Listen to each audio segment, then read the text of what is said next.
Kalau saya sih secara prinsip nggak mendukung 3 periode itu. Oke. Yang paling pertama, Ya secara moral juga saya sih sebenarnya agak berat gitu ya kalau mau mendukung 3 periode.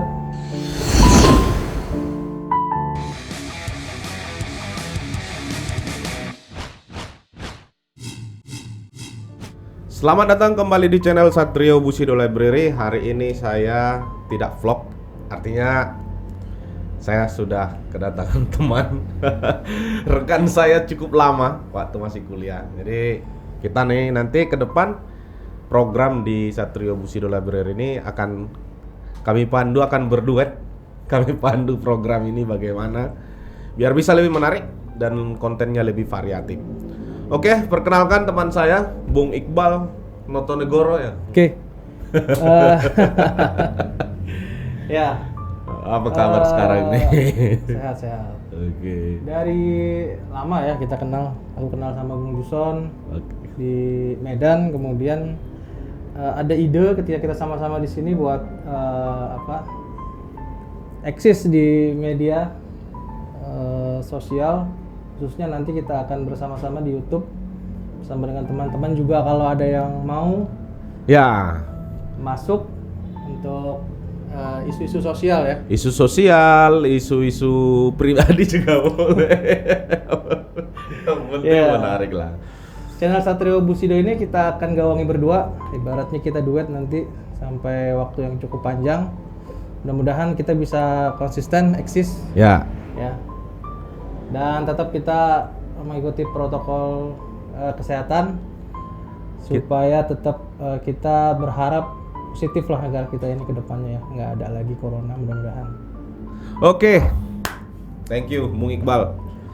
Nah, sekarang ini kita mau coba bincang-bincang nih ya untuk merimain lagi aktivitas kita di masa lampau nih Mas. Ya suka kepo masalah politik. Iya. Atau yang ya suka ngobrol-ngobrol atau diskusi lah bahasanya. Nah, topik hari ini kita mau ngobrol soal 3 periode. Ya. Nah, Menarik. belakangan ini iya menarik. Belakangan ini 3 periode itu jadi semacam gerakan silent. Artinya elitnya nggak ngomong tapi kayaknya di bawah dikerjain gitu. Nah, ya memang 3 periode ini jadi satu semacam test case lah ya dari kekuatan pemerintah hari ini, karena memang kalau dari undang-undang itu kan hanya bicara 2 periode. aja 2 gitu ya, periode, ya. nggak lebih dari 3. Tapi kalau memang secara administratif dalam rapat-rapat di parlemen memenuhi syarat, misalnya MPR-nya jumlah anggota 2/3 yang hadir di rapat kemudian menyetujui adanya amandemen undang-undang, kenapa enggak gitu kan? Kenapa Di pasal bisa 7 ya. Ya, bisa dipaksakan. Artinya bukan dipaksakan, bisa diarahkan, bisa didorong untuk undang-undang ini goal seperti Tapi itu. kan kalau di parlemen kan ya bisa dikatakan itu multi partai, terus DPD juga masuk di situ. Untuk menyamakan persepsi orang ini kan nggak mudah gitu dari kepentingan partai, atau kemungkinan ada janji juga kali ya. Ya. Iya kan? Kalau kepemimpinan Jokowi 1 periode it's okay, udah berjalan smooth gitu kan. Kemudian ini lagi masuk 2 periode, tantangan besarnya adalah corona gitu kan. Bagaimana pemerintah bisa memulihkan ekonomi, sosial dan sebagainya yang saat ini memang down karena corona. Kemudian ya memang banyak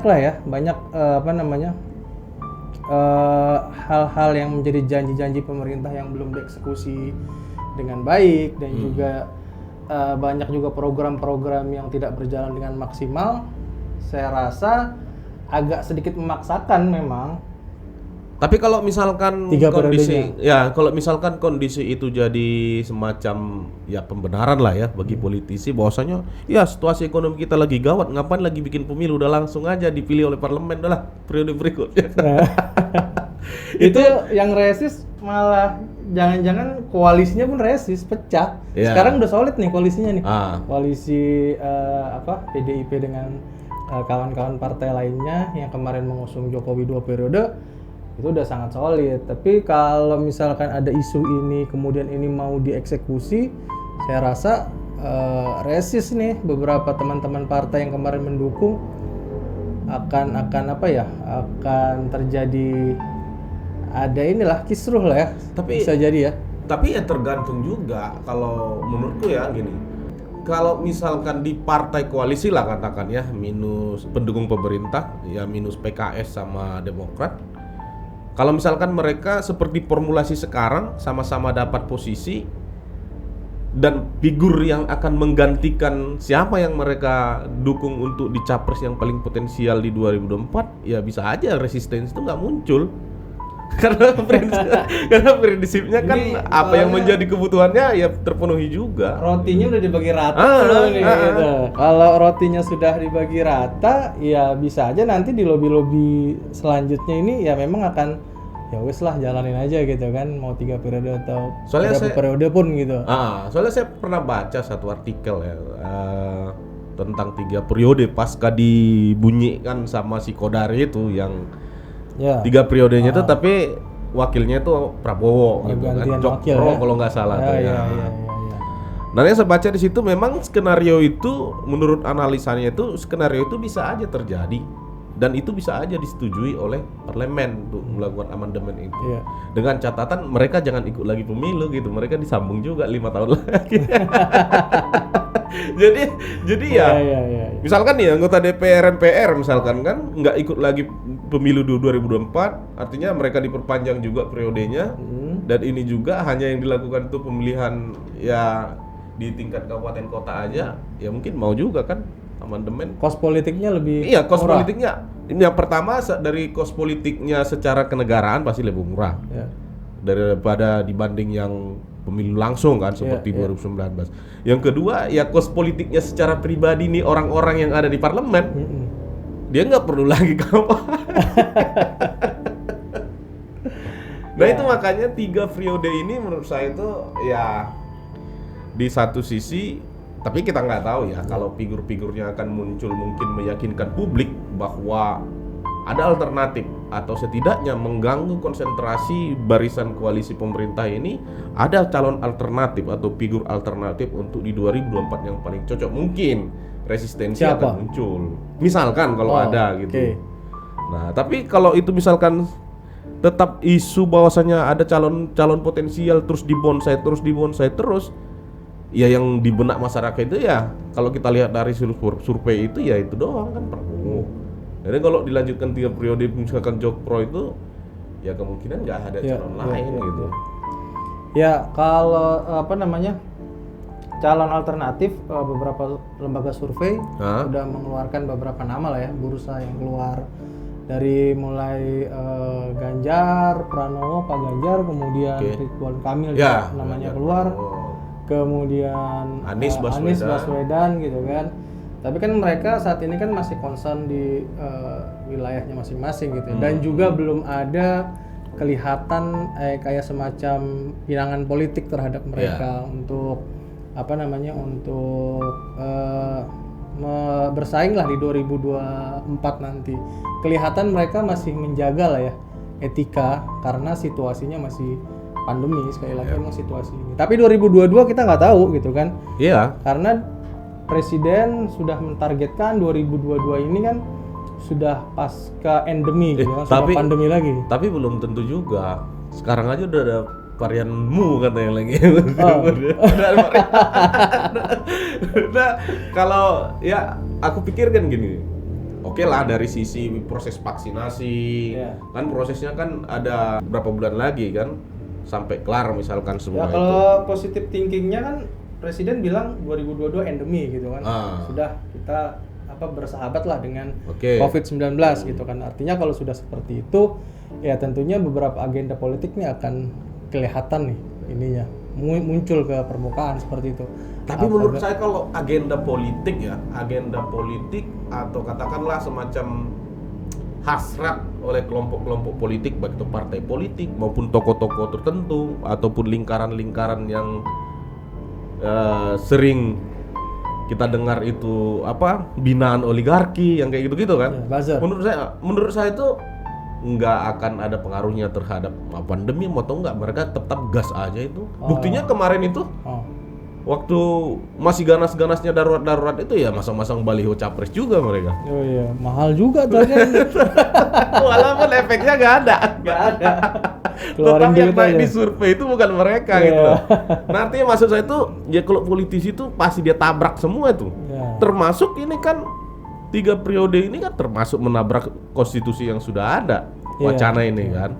Artinya langkah-langkah untuk sampai itu terwujud itu ya pasti akan menimbulkan gejolak gitu. Kasarnya sih apapun caranya mungkin akan ditempuh untuk 3 periode ya. Artinya apapun caranya itu seperti cara-cara seperti merubah amandemen gitu kan, karena celahnya ada. Celahnya ada. Ya rubah gitu kan, kita jadi dorong untuk dirubah seperti itu. Aku sih apa kalau menurut Bung Iqbal nih peluangnya untuk ini lolos 3 periode ini kira-kira seberapa besar? ya kalau aku melihatnya 50-50 lah ya, 50-50% karena pertama tadi ada kekuatan juga yang memang punya punya kepentingan yang akan mendorong ini semaksimal mungkin agar 3 periode ini bisa lolos. Tapi satu sisi juga belum kelihatan, tapi riak-riak gerakan rakyatnya ini juga ada yang mau mengkat bahwa jangan sampai 3 periode gitu kan. Jadi aku pikir ya bisa jadi juga 3 periode ini memang sengaja dihembuskan ke permukaan supaya mengukur gitu kan sejauh mana sih nih gerakan oposisinya nih gitu. Kalau ketahuan segini udah kita bisa aja nanti di momen-momen tertentu dihilangkan ini isu 3 periodenya seperti itu kalau aku lihat sih ya. Apalah ya semacam tes gelombang lah ya. Iya, ngukur dulu, cek ombak nih kalau ada sisi cek ombak dulu. Cek ombak dulu ini sampai kekuatannya mana gerakan sipilnya ini kan gitu. Benar nggak oposisi? Benar nggak ini ada kekuatan yang kontra seperti itu? Tapi memang bisa jadi. Tapi kalau seandainya ini lolos lah. Di beberapa pernyataan Presiden Jokowi kan dia bilang yang minta saya periode itu yang pertama cari muka, yang kedua yang minta 3 periode itu menampar muka saya atau mempermalukan saya kan gitu, katanya ada 3 itu. Artinya dari pernyataan itu kan dia memang nggak setuju dengan 3 periode itu. Secara personal secara personal dari statement yang di media juga kan Presiden Jokowi tidak menyetujui lah ya, artinya dia tetap punya beretika baik bahwa cukup dengan 2 periode saja dia menjabat sebagai seorang presiden. Tetapi kan sekali lagi bahwa jabatan presiden ini kan dasarnya tetap konstitusi ya. Konstitusi, kemudian kalau juga berubah konstitusinya kemungkinan mau juga kali ya.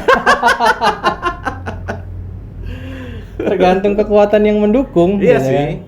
Kalau dia misalkan ya tergantung konstitusi, kalau dia ngomong seperti itu di awal misalkan kan artinya seolah-olah ada sinyal ya rubah dulu konstitusinya gitu kan. Tapi kalau sekarang dia sudah bentengin, saya tidak mau, cukup 2 periode aja karena konstitusi mengatur demikian. Iya, betul. Nah, secara nggak langsung kan ada penolakan untuk 3 periode karena ada dasarnya yang hanya mewajibkan 2 periode doang gitu. Nah, cuman pertanyaannya apakah pernyataan Jokowi itu berlaku ketika lolos di amandemennya ini gitu. Jadi, kalau analisamu gimana? Cuma disclaimer aja berarti. Supaya nggak ini kan kelihatan ini sekali ya. Kalau ya analisanya memang masih jauh lah ya. Ada kemungkinan perubahan-perubahan karena ini 2 tahun kurang lebih lagi, masih lebih lagi 2 tahun konstelasi politiknya. Tapi satu sisi aku bilang tadi bahwa peluang 3 periodenya itu pasti ada walaupun tadi 50-50. Tapi kemudian untuk gerakan sosialnya ini sendiri juga akan jadi satu perlawanan khusus lah ya buat mereka kalau misalkan ini memang akan digolkan di parlementariat seperti itu. Iya, tapi kalau dilihat dari sejarah beberapa tahun belakangan ini, persoalan legislasi itu mau sekuat apapun gerakan rakyatnya, saya lihat udah nggak ada pengaruh. Tetap akan digunakan tuh ya demokrasi prosedural itu. Mereka rapat di sana setuju ya sudah, mau apa, mau bematian lu di situ, mau bentrok-bentrok dengan polisi, mau apa ya, itu terbundang kan dari Undang-Undang Cipta Kerja yang masih sangat berentet dengan Undang-Undang KPK. Nah itu sama aja gitu loh, nggak berpengaruh juga terhadap gerakan massanya. Ya 3 periode ini memang jadi satu momentum buat konsolidasi sih menurutku. Kemarin terakhir juga kan ketua-ketua partai politik besar dipanggil oleh Jokowi gitu kan ke istana, silaturahmi dan sebagainya gitu kan. Saya pikir kalau memang ketua-ketua ini udah bersatu, ketua-ketua ini udah solid, ya semua tinggal ketok palu aja. Itu makanya saya bilang. Jadi apapun yang terjadi, protes, demonstrasi yang di luar dari parlementariat, misalkan kan kayak gerakan-gerakan sipil yang lain, gerakan-gerakan pro demokrasi, sekuat apapun menggedor, kalau memang kesepakatan ini di tingkat partai politik sebagai demokrasi proseduralnya sudah clear, misalkan ya udah kita ketok aja nih. Tapi kan tetap ada perlawanan, walaupun misalkan nanti 3 periode main, tetap kan ada lawannya kan gitu. Kecuali kalau nggak ada lawannya, itu juga yang ininya. Ya jangan-jangan nanti calon tunggal lah. Iya kan? Iya, balik lagi ke itu ya, logika supaya hemat politik ini. Iya, hemat kos kan? politik, situasi kita masih endemi misalkan, atau katakanlah pasca penanganan pandemi. Ya seperti sekarang pernyataan BPK itu pada pemirsa keuangan, ada kemungkinan kegagalan bayar untuk utang gitu, cicilan utang. Jadi bisa jadi logika-logika pengiritan anggaran negara ini untuk merampingkan semua proses-proses itu. Kos politik juga bakal membludak ya, bakal tinggi karena kan barengan sama berbarengan kan pilkada ya. Iya. Nah itu dia. Dari segi surat suara pun makin tambah. Jangan pada tumbang aja KPPS-nya ini. Jadi ribut kayak kemarin. Mungkin ini sebagai wacana pembuka aja 3 periode ini. Kalau saya sih secara prinsip nggak mendukung 3 periode itu. Yang paling pertama ya, kalau terus pola-pola seperti ini dipertahankan, katakanlah setelah itu disepakati pasca reformasi itu dan ada pembatasan, kalau ini terus dipertahankan lagi, dirubah lagi sesuai keinginan, ya kedepannya bisa ya hal yang sama terjadi. Udah nggak cukup 3 periode, harus 4, harus 5, harus 6 gitu kan. Kalau saya secara prinsip itu yang paling pertama. Terus yang kedua, ini kan generasi katakanlah generasi politik kita hari ini bisa dikategorikan kan sudah generasi tua lah. Artinya harus butuh lompatan gitu. Lompatan yang terjadi di masa Jokowi itu mestinya jadi cermin kan, bahwasanya memang di periode pertama itu cukup baik.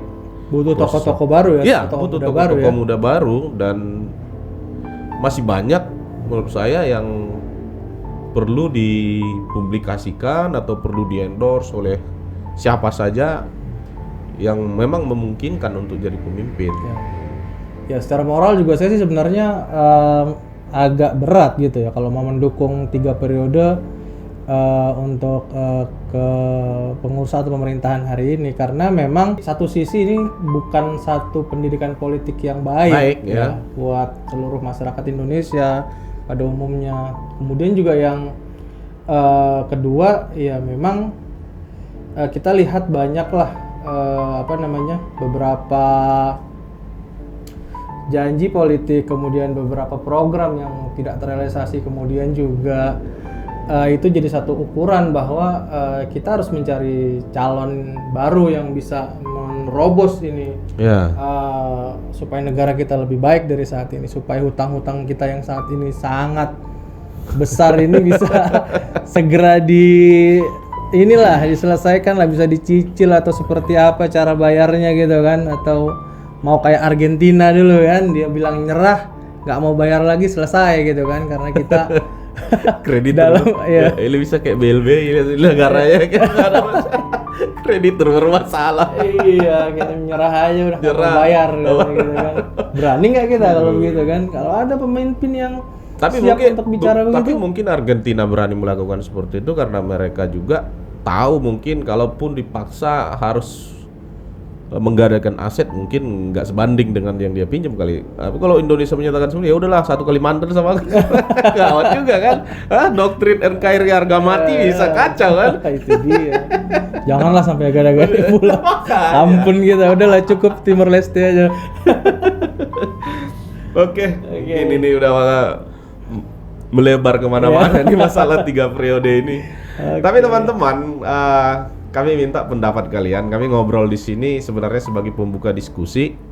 Boleh dibikin di komentar misalkan yang setuju atau tidak setuju 3 periode. Kalau setuju itu karena apa, tidak setuju karena apa mungkin ya. Ya. Biar diskusinya itu bukan di kita doang. Jadi ketika kita upload ini, orang lain juga mencari referensi apa sih pertimbangan lain gitu. Atau kemungkinan lain gitu. Ada teman-teman juga yang mau nawarkan isu-isu terhangat atau isu-isu mungkin dari daerah yang belum terblow up di media, bisa kasih komen di bawah ini. Nanti kita bisa coba perdalam lagi, kita bisa angkat. Mudah-mudahan nanti kasus-kasus yang ada di daerah bisa muncul, dan juga misalkan ada kasus-kasus yang ternyata masih mandek gitu ya, entah di tingkat mana. Ya kita coba bicara di sini. Semua ruang kita buka. Kita di sini fasilitasi. Siap. Hanya fasilitator. Oke, thank you. Sampai bertemu di obrolan berikutnya. Cheers.